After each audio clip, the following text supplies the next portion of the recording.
Now, once I had the script from Emma, then what I needed to do was to create a storyboard.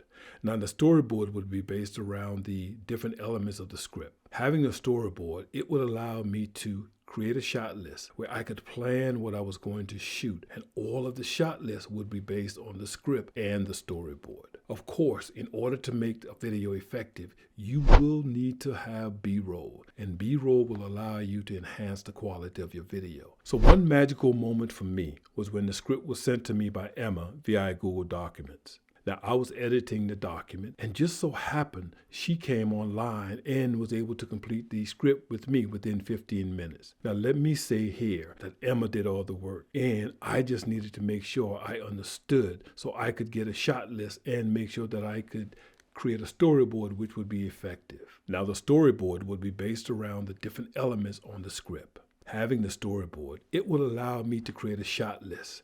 Now, throughout the whole process, we wanted to tell a story. Now, storytelling was extremely important. So based on the script, the shot list, and the storyboard, I began to think about the shots that I needed. The next step was to arrange with staff who were involved in the video to arrange a time that we could meet to discuss the video where we could plan a shoot date. Now, once that was done, the actual shooting started. Now, we shot the video of Emma in the sixth form study room with students present because we wanted to be as realistic as possible. Here, you can see some of the footage of Emma that I took right from the Ninja V. In order to edit the video, I used Premiere Pro and Adobe Audition along with Cinema Grade to color grade the video. However, the first step was to make sure that I had the white balance. And so once I got the white balance correct, then I used Cinema Grade to color grade the video.